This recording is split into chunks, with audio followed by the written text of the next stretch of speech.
The CBS Radio Mystery Theater presents...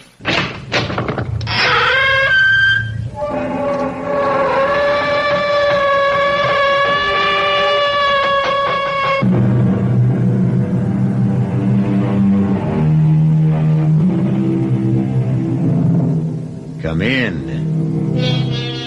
Welcome. I'm E.G. Marshall.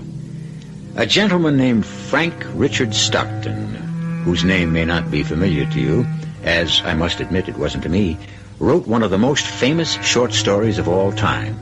It was called The Lady or the Tiger. I mention it only because, in its own curious way, it reminded me of the story that Dr. Felix Brandt is about to reveal. What impulse drives me to put what follows on paper? I don't exactly know. I suppose it's a need for confession, or perhaps a prayer for forgiveness to a God I've forgotten and whose mercy I do not deserve when I die, which will be shortly. And I wonder, when they close my eyes at last, if I shall meet the soul of Hugh Prentice, and if I too will be condemned to wander eternally in a vast limbo of loneliness as punishment for my crime. A crime worse than murder, for which I did not have the courage, but I was determined.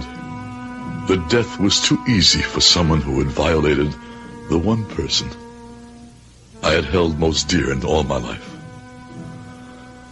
So I dared play God out of my own special knowledge and exact a punishment to fit the crime.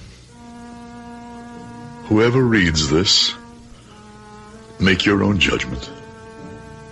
What has been done cannot be undone.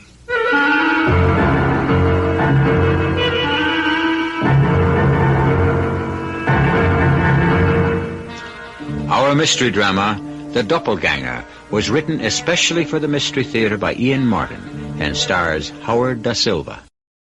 I'll be back shortly with Act One.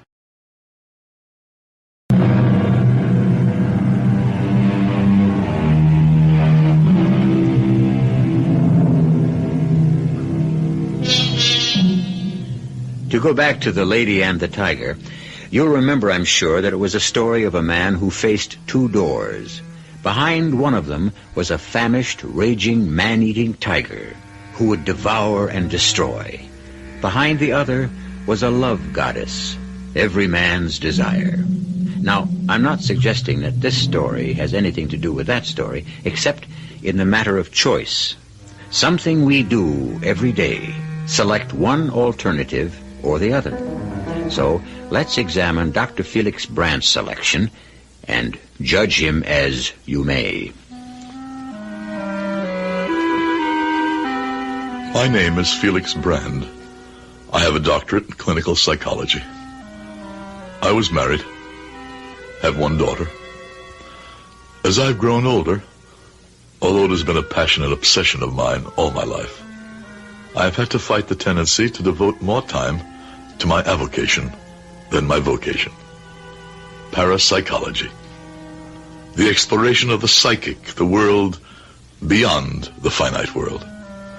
A hobby, or obsession if you will, which led to my unspeakable crime. Worse, far worse than murder. It was nice of you to meet me at the airport, Dr. Brandt. For reasons deeper than simple courtesy, Hank, I wanted to have a private chat with you about the woman we both love, that daughter of mine. That's why I'm letting you drive, so I can... Well, what is it, sir? Something about Fran? No, not just at this moment. Quickly, Hank! Cut over to the right lane, fast! Yes, sir, but what...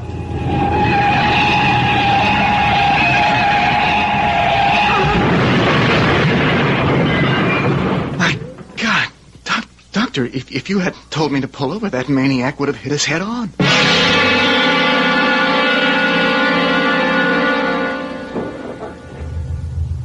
There's nothing more we can do, Hank. The police have it in hand. Let's drive on. Yes, sir. The man is dead. I don't know. Probably. He is dead. How do you know? I don't. I only sense it. He didn't want to live. I don't know why. Heart condition, terminal disease, some reason. Well, how could you know what kind... Well, how did you know to tell me to pull over so suddenly? As if you knew in advance there was going to be an accident. I'm an old man, Hank. An old man who meddles perhaps in too many things outside my province. I've been looking deeper and deeper into parapsychology, and some of the things I've come to believe in rub off. What things, sir? Oh, extrasensory perception, ESP if you'd rather. Clairvoyance, telepathy, all sorts of psychic phenomena. I'm thinking of abandoning classic psychology and switching over to the other side. Matter of fact, I'm already teaching one course in it. And that's of little interest to a lawyer, or even my prospective son-in-law. Tell me, what brought you flying down from law school for the weekend? Well, didn't Fran, hasn't Fran said anything to you, Doctor? About what? I don't know, just, well, her letters have been very strange lately. Not very frequent. I thought something might be wrong. I mean, I had a hunch. The amateur outflanks the expert. I hope you're wrong. You have me worried. Fran is everything in the world to me. If anything ever happened to her... She means as much to me, Dr. Brandt. Now, don't you worry. If anything is wrong, between us, we can set it right.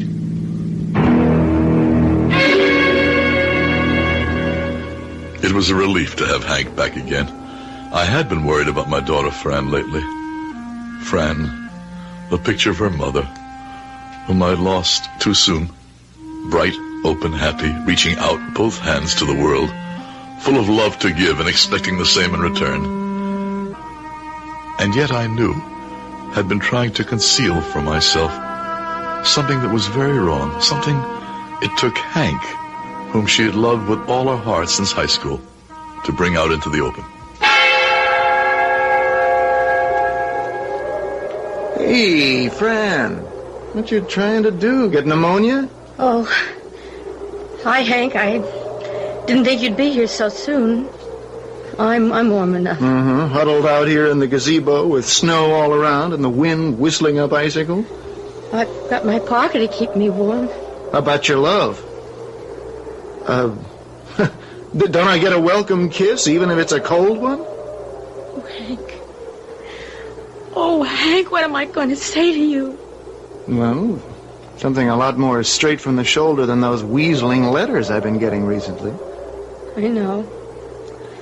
I'm not very proud of myself at the moment, Hank. Hey, you don't have to cut corners with me. There's another guy, right? Hank, please, listen to me and try to understand. You see, Dad has been teaching his regular survey course in basic psychology, and I met this guy there, and I don't know, something crazy happened, something I wasn't prepared for or even thought about in my well-ordered life. You fell in love with him? Yes. Which lets me out. Please don't put it like that, Hank. It's something so sudden, so overwhelming. I don't... Hey, don't I even get a chance to get up to bat for the 9th inning? It's too late, Hank. I'm going to have his baby. Ooh. Well, that's right between the eyes. When's the wedding? I don't know.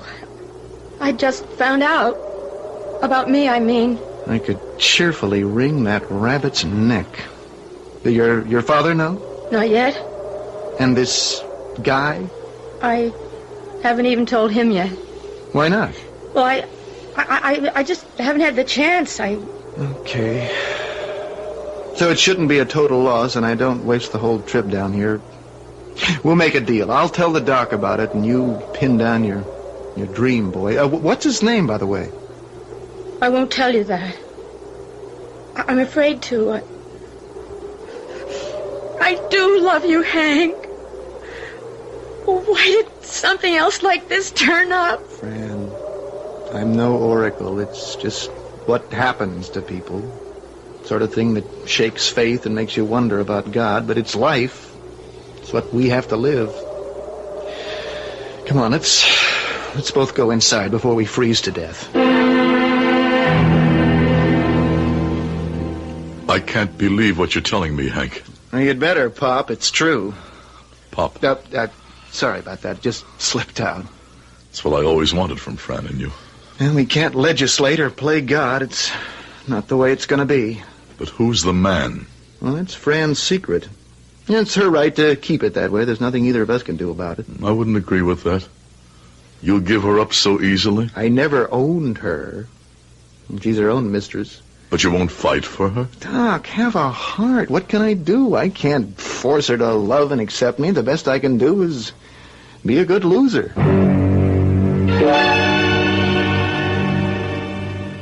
You gotta be kidding, Fran. So we were together a few times. You ought to know better than to get caught. That's all I mean to you? Oh, don't knock it. Look, you're a sweet chick. We made great music. It was all for kicks, though. I mean, no ties, no padlocks. Look, don't get me wrong. I'll get you the right guy. I mean, it's all legal now. And I'll bear the freight. You want me to get rid of the baby? Well, what else? I mean, you want it, you have it. Just don't try to pin me down. I want to stay loose. That's my thing. I can't believe what you're saying. It's a whole new world. You want to live by old-fashioned boxes they shoved us in. That's your option. You can't push me in a sleeve, so don't ever try. I am today, baby. You got to take me as you find me. Or as I lose you. Well, that's the way it runs. Easy come, easy go. I was that easy. Oh, come on. I didn't say that. Oh, you don't say much you really mean. So? Maybe it's best we just split. No, please. Look, the kid is out. And don't try to hang it on me. I'll deny it. All you'll get is a nice story that will get your old man fired out of the university. Oh, I can't understand myself. How I can be in love with anyone as rotten as you. Oh, knock it off, Fran. If I did do something about the baby, would you still... All right, hey. Now, that's more like my old woman talking. Sure, if you do. I mean, you and me are a thing again. I don't know if Dad would... I mean, I don't have any money. Yeah, well, don't look at me. I ain't got the bread. But I got something better. What? Got a buddy. Mid-student. Senior. And he owes me plenty. I mean, we'll do a little collecting from him. But he's not a doctor. He's the next thing to it. Don't get the whammies. He's done it before. It's a breeze. Leave it to me. I'll set the whole thing up.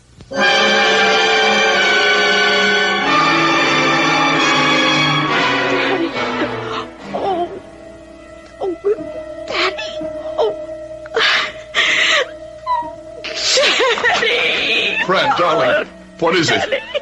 Oh, the baby, Daddy. It's gone, but I'm bleeding. Oh, good Lord. Doc, anything I can do? Yes, Hank, call Dr. Montrose and get him here fast. The number's in my address book by the phone on my study desk. I'm on my way. Help me. Oh, who did this to you, Fran? Friend of... The man who made you pregnant. What's his name? I can't. I won't tell. Well, this isn't the time. But one way or another, I'll get it, Fran. And when I do, I'll find a way to make him suffer for what he's done to you. There isn't much excuse for the man whose name Dr. Felix Brandt still doesn't know, Hugh Prentice. The sad thing about life is they usually get away with things. Being without a conscience makes life a lot easier, but is anyone really without a conscience? That's something Hugh Prentice is about to have to start exploring as a strange and eerie punishment creeps over him. I'll be back shortly with Act 2.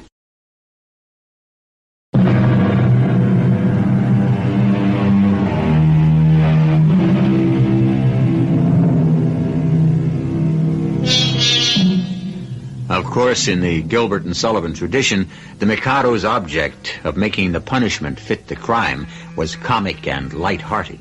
Here it is deathly serious. In point of fact, unearthly so. Dr. Montrose was able to bring the hemorrhage under control after he arrived, and once it had stopped and Fran was under sedation, he met with his old friend Felix in the study. Well, she's all right now, Felix. Nothing to worry about. You don't think we should get her to the hospital? Yeah, under ordinary circumstances, perhaps, but I'd say she's out of danger. She'll have to be watched closely, but I can handle that. If I put her in a hospital, it's all out in the open. You don't want that, do you? What do you mean, Jim? This is a pretty hidebound community, Felix. You're a good friend, Jim. Well, of yours and little Fran. I don't want to see her hurt any. Why did she do it? I don't know. I mean, she and Hank are going to get married anyway, so why? It wasn't Hank's baby. Oh.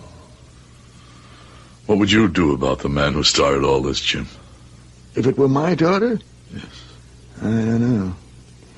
We're a little elderly for physical retribution, aren't we? In any other course, it's problematical. Probably hurt Fran more than the man. Do you know who he is? No. Fran won't tell me. I suppose the best thing to do is let it go.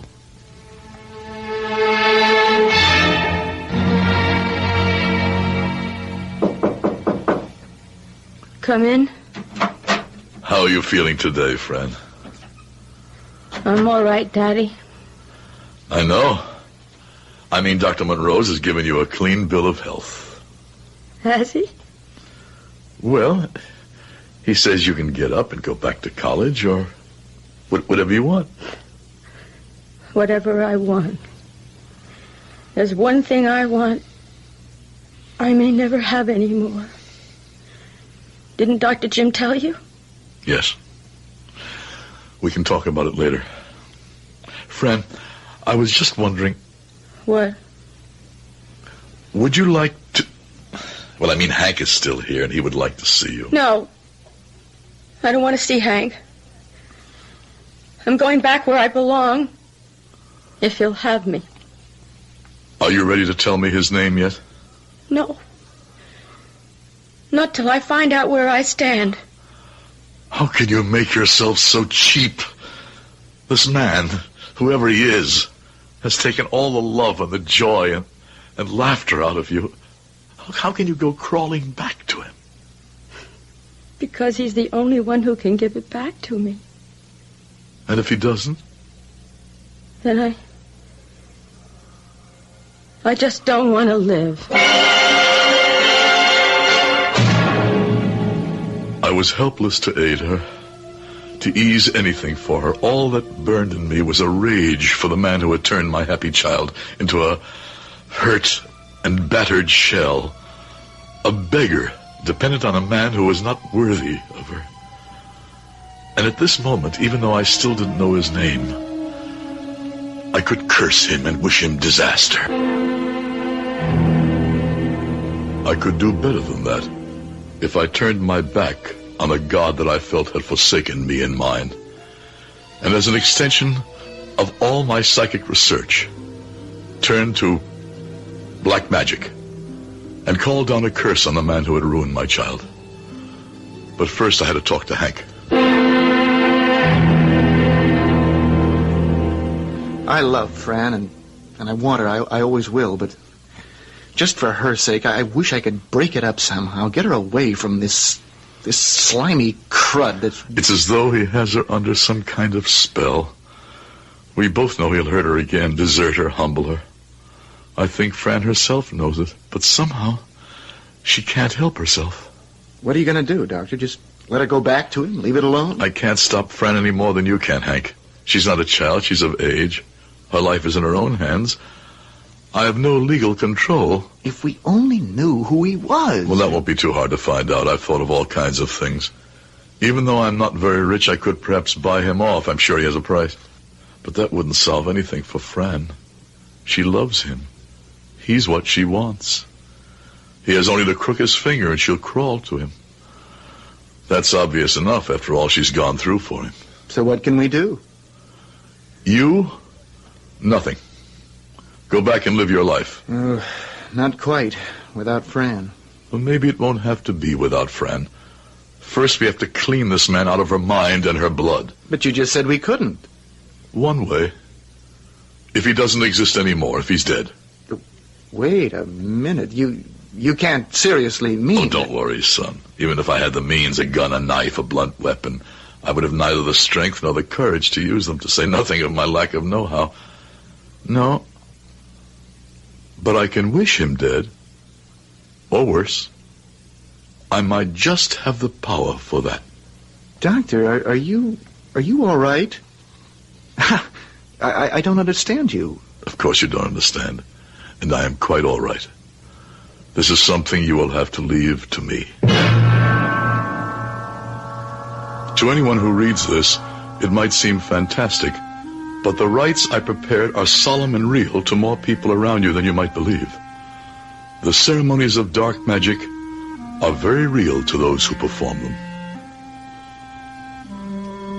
In the attic, I had found among Fran's childhood dolls one in the image of a man. I turned my study into a chapel of the damned, burning sulfur and asafoetida. Then I recited from my book of ceremonial magic. O all ye ministers and companions, I direct, conjure, constrain, and command you to fulfill my bequest willingly and straightway, to accomplish the destruction of this man, unnamed, who has beset my daughter and most grievously harmed her by whatever means best suited.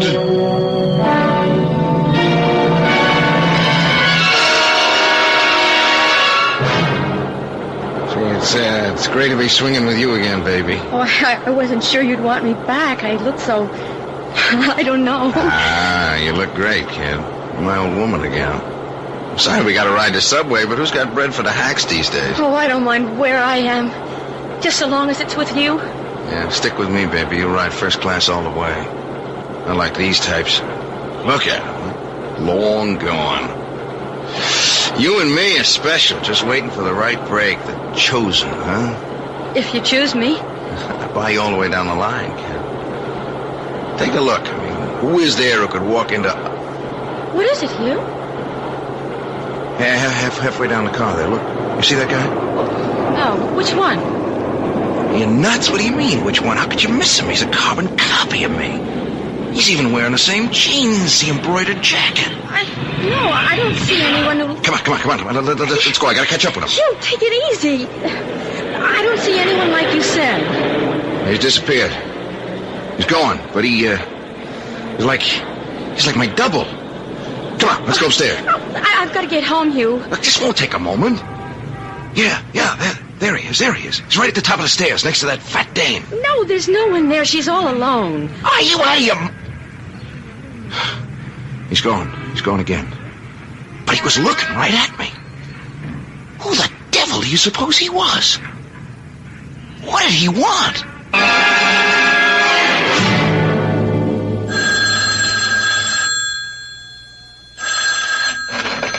Hello? Fran? Yes? Oh, it's you. Shh. Listen, I gotta see you right away. I need help. What's wrong? I can't talk on the phone. Meet me on the campus, by the fountain. Something real crazy happened last night. I don't know who else to ask what to do.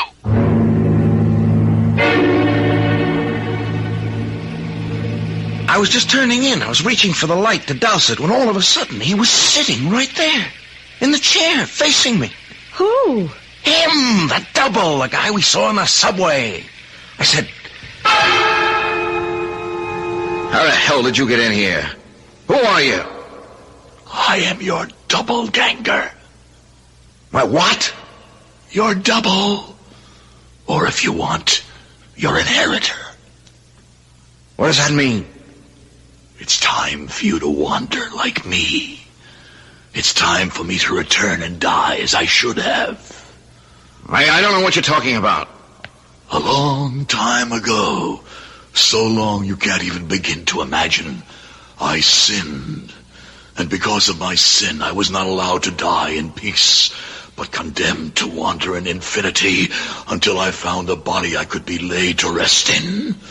My time is almost here, and in you, I will find a home again. I don't know what kind of a nut you are, Jack, but I'm going to kick your tail out of here so I can get some sleep. That won't be necessary. Sleep for you is all I'm waiting for. Huh? When you are safely asleep, you are at my mercy. The moment your eyes close, your body will be mine, and your soul will be left to wander through the ages alone, waiting endlessly for peace and the blessing of eternal sleep. Get out! Get away from me! You're nothing but a... Nothing but a what, Hugh? He's a ghost. I could see him playing as I see you, but I could see through him, too, like a lamp in back of him, shining through his head. See, the pattern of the chair he was sitting in is as clear as a bell through him. He wasn't real. So I threw on some clothes. I ran out of the house. I spent the night walking. I was afraid to go to sleep, to bed. Fran, but nothing like this ever happened. Even on the wildest trip, I never blew so wild as this. What am I going to do? Hugh, I think you should see my father. Yeah. Oh, sure. That'd be great after everything. I'd be lucky if he didn't try to have me arrested. He doesn't know who you are. He doesn't know you were the one. Yeah, but what could he do? He's a psychologist. He could help you. Look, you're in one of his lecture courses. All you have to do is go up to him and say you have a problem. He'd help you.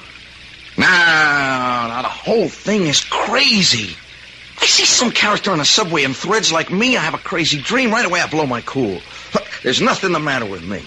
Now, come on, let's cut out. I ain't even going to see you home. I'm going back to bed and catch some shut-eye. Oh, Hugh, listen to me. Don't look at me that way. Don't you turn against me. Do you think I could, after all that's happened? Yeah. Right, you I could count on. Yeah. You're my woman no matter what I do to you, right? I love you, Hugh. And don't ever forget it, baby. Now, come on, blow. I gotta hit the sack.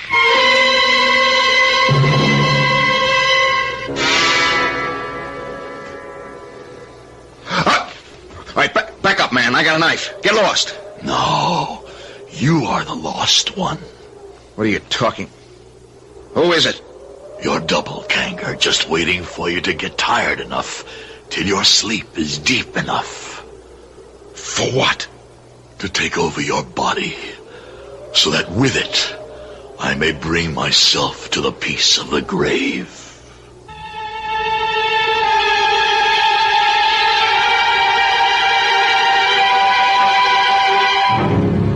What is this wraith that dogs Hugh's path? A figment of a diseased imagination? A figure of retribution created by a conscience weighted with guilt? Or is it some ghastly nemesis conjured from the supernatural, the world outside our comprehension, summoned up by Dr. Felix Brandt through the agency of the devil? I'll be back shortly with Act 3.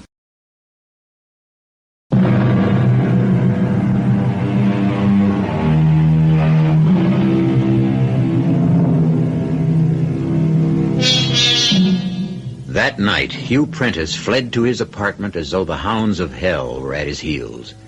Locked in securely, with every light blazing, riding high on Benzedrine to keep awake, he paced the two small rooms like a caged tiger.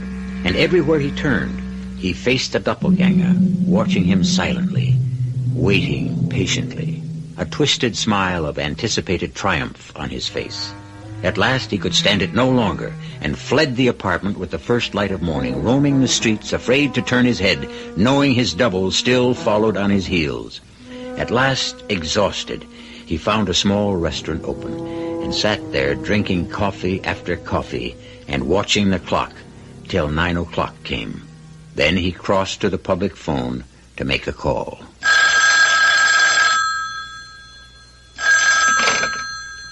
Dr. Brandt speaking. Dr. Brandt, This is Hugh Prentice. I'm a student of yours in a lecture series. It's a large class. I don't place you for the moment. Well, that doesn't matter. What does matter is, look, Doc, I'm in trouble. Can you help me? Help you? How? I can't. Not over the phone. It's like a matter of life and death. Help me? Well, if you put it that way, of course. I'll try, Mr. Prentice, was it? Yeah, Prentice. Hugh Prentice. Very well. How soon can you be here? Within 10 minutes. Very well, I'll be waiting. I hung up with the strangest feeling. My comprehensive basic psychology course has a large attendance, some 100. The name meant nothing to me. No, that isn't right. I didn't recognize it, but what I did recognize was a stifling feeling rising in my gorge of implacable hatred for this Hugh Prentice. Why? The name filled me with revulsion. What connection could... And then suddenly... the pain struck again, sharper than ever. Now, where did... Come. Morning, Felix. I just dropped by to... what is it, the pain? Yes. Where are your morphine tablets? Drawer. Forgot this morning. Wait a minute. I'll do better than that. Why must you be so pig-headed? Don't want to establish the habit. The habit will hurt you less than the pain right now. Here, let get one arm out of the coat there. That's better. Can you roll back your sleeve while I prepare the syringe? Yes, hurry. Just let me swab first. There. Now hold steady. Hold steady. So this will take hold in a minute. Oh, they're getting worse, Jim, and more frequent. I'm sorry, I can't help any more than I can. The only treatment medicine has to offer you, Felix, is palliative. I know. I also know I haven't got much longer. That's what worries me so about Fran and that guy, whoever he is. I don't want him to wreck the rest of her life. Oh, that'll be one of my students. Wants to see me about something. I have to run anyway. I just wanted to tell you some good news. I got the tests back on Fran, and I was maybe a little hasty on my first diagnosis. With care, there's no reason she can't have a child again. I don't know if that's good or bad, as long as that skunk is still alive, whoever he is. I'll let your visitor in. Oh, I was looking for Dr. Brandt. You have the right office. I was only visiting. Shut the door and come in. You're Mr. Prentice? Yes, sir. That's right. Hugh Prentice. Sit down. Now, suppose you tell me what's troubling you. Have you ever had any delusions like this before? Not on your life. Have you done anything recently that you're sorry for, ashamed of? No. Like what? I don't know. That's why I asked. No. Why should I be ashamed of anything I do? I mean, like I freewheeled, you know? I give what I get. That's all evens with me. What does that mean? Like it's a tough world, Doc. I mean, they're all against me, like most of them. They? Who are they? You know, people. Are your mother and father still alive? No. My old man took off before I was 5. And my ma, well, she horsed around like she had to live, make the bread for me, like anyone, I guess. She liked a good time. What kind of a job did she have? You kidding? Bringing home uncles for me. I must have had 100 or so uncles by the time I was 14. And then... Then what? Then she left me with an aunt. Some old dried-up stick. I shouldn't kick about her at that. When she died, she left me enough dough to go to college like now, and, Hey, look, what has this got to do with that goon who's tracking me? I'm trying to get around to that. You don't like women very much, do you, Hugh? I don't know what you're getting at. You like to punish them because of what your mother did to you. Isn't that it? Look, I don't have to have you push me around like them. I mean, all I came here for was to ask for help. And I'm trying to give it to you. Well, can you just get this whatever the hell it is, off my back? I want to try, if you'll just help me. Anything, Doc, anything. I gotta get some sleep, and I'm afraid to. You're quite safe here. What's that thing? It's a metronome. Some people use it to learn to keep time to music. I use it to calm people down. Now, just keep your eye on the needle as it swings back and forth. And try to relax. And answer my questions as honestly as you can. And maybe, together, we can get to the root of what's wrong with you. Tell me your name again. Hugh. Hugh what? Hugh Prentice. Where were you born? Allentown, Pennsylvania. What was your father's name? Frank. And your mother's? Mary. I use hypnosis a lot in my work, but never more deliberately, and I'm ashamed to say, callously, than today. Because suddenly, from some deep recess of my being, an electric wave was sending its knowledge to my brain. A second sight was born, and I was suddenly sure who Hugh Prentice really was. Can you hear me, Hugh? Yes. You know a girl named Fran Brandt, don't you? Sure. She's my chick. You know she's my daughter? Yeah. And you made her pregnant? She was careless. You took her to someone to get rid of the child? Sure. It's the way it is. No sweat. Don't you know she loves you? Man, like they're buses. Another one any minute. Yeah, sure.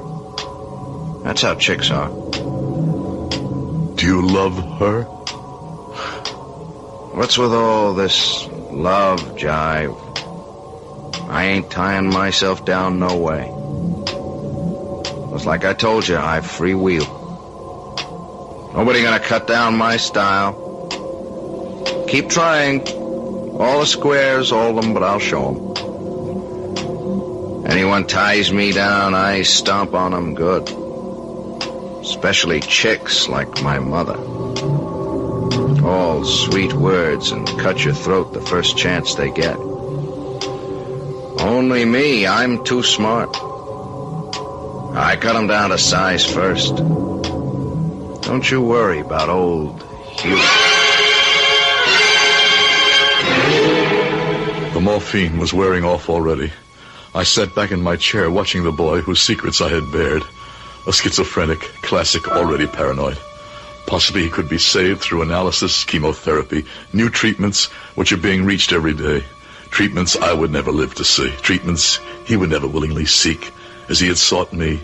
Because out of the dark side of my studies and my learning, I had raised a doppelganger. Then for a moment, the pain hit me so wildly, so acutely, agonizingly, that I must have blacked out a moment because... Don't bring him out of his hypnosis. He doesn't deserve to live. I cannot condemn him to the death in limbo like you live. Let me tell you something, old man. You are about to die. 2 doors face you. Open one, and you let the scourge out to destroy your daughter as well as himself. Open the other, and I take his body, and your daughter has her chance to live her life. Her chance to find happiness instead of despair and degradation. Which will it be? Which will you choose? Choose. Choose. Choose.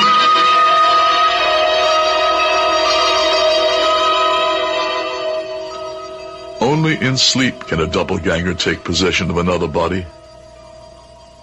Looking at the boy frozen in deep hypnosis across my desk, around him, was it my own pain?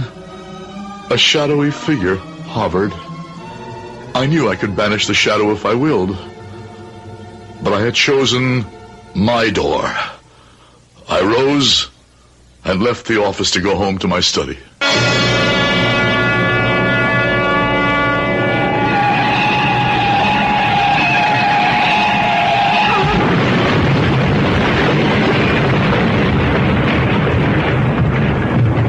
They buried Hugh Prentice, or his body, 2 days after he smashed into the rock wall at Highgate Turn, popularly known as Satan's Trap in our neighborhood. What soul possessed it? I will know very soon. I am about to die and leave this manuscript transcribed through those 2 days in exquisite pain for my daughter and Hank to read. I know it will bring them their own pain, but I hope it will bring them peace. And if I am condemned, too, for my sins, to wander as a doppelganger, I can only pray that what I have done may be worth it and will have brought my daughter happiness. This manuscript was read by Hank as executor of the estate. And in that position, he exercised a humane decision, perhaps beyond his powers. He did not let Fran read her father's letter. He buried it in a safe deposit vault until the time was ripe, long after they were married and had children of their own. I'll be back shortly.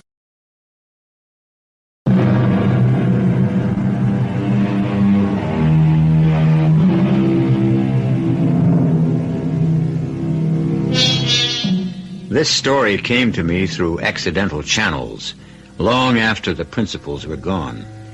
I cannot vouch for the truth of it, any more than I suppose any of the principals involved could. It's a story, I suppose, of retribution, and at the same time, a frightening lesson to all of us who stretch the human relationship beyond normal demands. If we sin deep enough, in some form, in some way, I suppose there is a doppelganger who will vie with us for retribution. The only way to avoid that is to deny him the chance.